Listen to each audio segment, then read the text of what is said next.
क्योंकि इस्लाम धर्म की स्थापना करने वाले पैगंबर हजरत मोहम्मद सल्लल्लाहु अलैहि वसल्लम के जन्मदिन और इंतकाल के दिन के रूप में मनाया जाता है, यानी मिलाद उन नबी। खुशी के साथ साथ गम का त्योहार भी है, क्योंकि इस दिन मोहम्मद साहब का इस दुनिया में जन्म हुआ था, तो वहीं इसी दिन वो दुनिया से रुखसत भी हुए थे, यानी उनकी मृत्यु भी इसी दिन हुई थी। ये दिन पैगंबर हजरत मोहम्मद के इंतकाल की याद दिलाता है। वहीं इस्लाम धर्म से जुड़े लोग इस दिन घर व मस्जिद को सजाते हैं और अल्लाह की इबादत करते हैं। उनके द्वारा तरह तरह के पकवान बनाए जाते हैं। साथ ही इस दिन पवित्र कुरान को भी पढ़ा जाता है और गले मिलकर लोग एक दूसरे को ईद मिलाद उन नबी की मुबारकबाद देते हैं।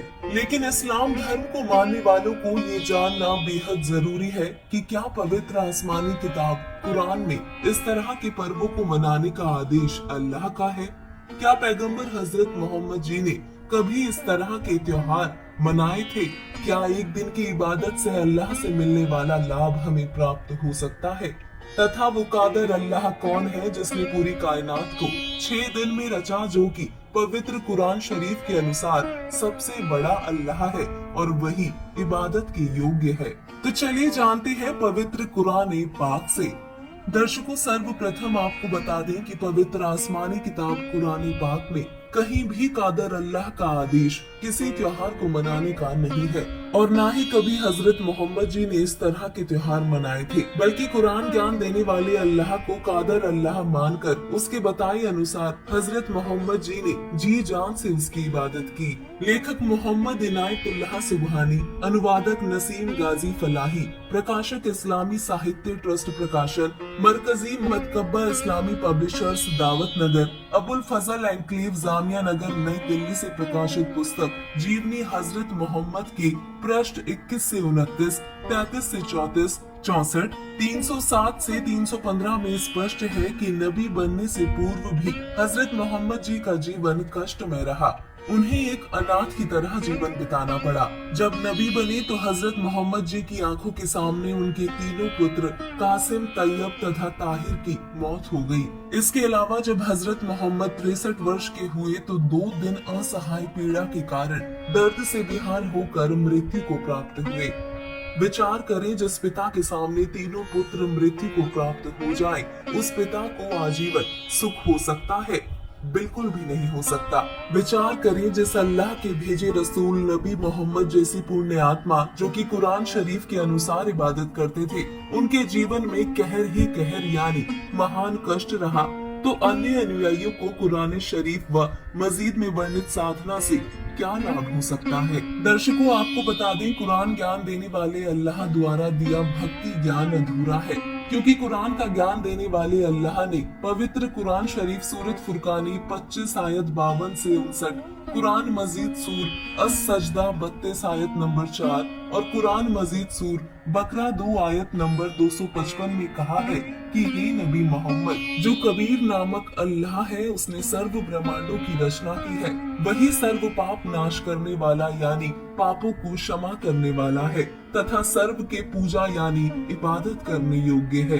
उसी ने जमीन तथा आसमान के मध्य जो कुछ भी है सर्व की रचना 6 दिन में की है तथा 7वें दिन तख्त पर जा विराजा। उसके सिवा न तुम्हारा कोई अपना है, न सहायक है और न ही कोई खुदा है। उस सर्व शक्तिमान, सर्व ब्रह्मांडों के रचनहार, सर्व पाप नाशक अल्लाहु अकबर अर्थात अल्लाह कबीर की भक्ति विधि तथा उसके विषय में पूर्ण ज्ञान किसी तत्वदर्शी संत यानी बाखबर संत से पूछो।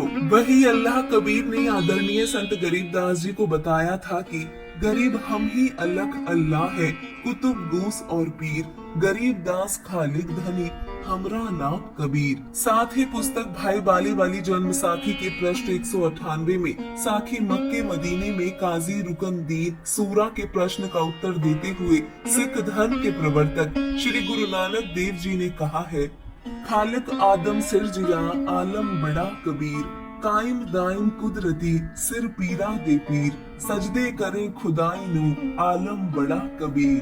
दर्शकों, कुरान पाक व संतों की वाणियों के उपरोक्त प्रमाणों से सिद्ध है कि कादर अल्लाह कबीर है, जो कि इबादत के योग्य है, तथा कुरान का ज्ञान देने वाले अल्लाह को उस कादर अल्लाह कबीर का पूर्ण ज्ञान नहीं है, तो उसके द्वारा बताई गई भक्ति साधना यानी कुरान में वर्णित इबादत से पूर्ण लाभ नहीं हो सकता।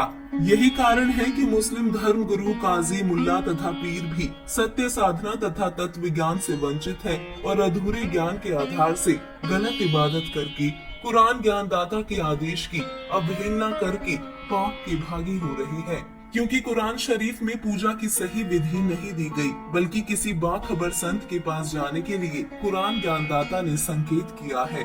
दर्शकों, वर्तमान समय में पूरे विश्व में संत रामपाल जी महाराज जी ही वो बाखबर संत हैं जो सभी पवित्र धर्मों के सदग्रंथों का सत्ज्ञान दुनिया के सामने रख रही है तथा अल्लाह कबीर की इबादत का सच्चा मार्ग लोगों को बता रही है, जिससे उनके द्वारा बताई गई इबादत से लोगों के जीवन में आने वाले कष्ट समाप्त हो रहे हैं तथा उन्हें अल्लाह से मिलने वाले सर्व सुख प्राप्त हो रहे हैं। अतः मुस्लिम धर्म के सभी अनुयायियों से निवेदन है कि आप भी बिना समय गवाए बाखबर संत रामपाल जी महाराज से अल्लाह अकबर की सच्ची इबादत को प्राप्त करें और अपने मनुष्य जीवन का कल्याण करवाएं।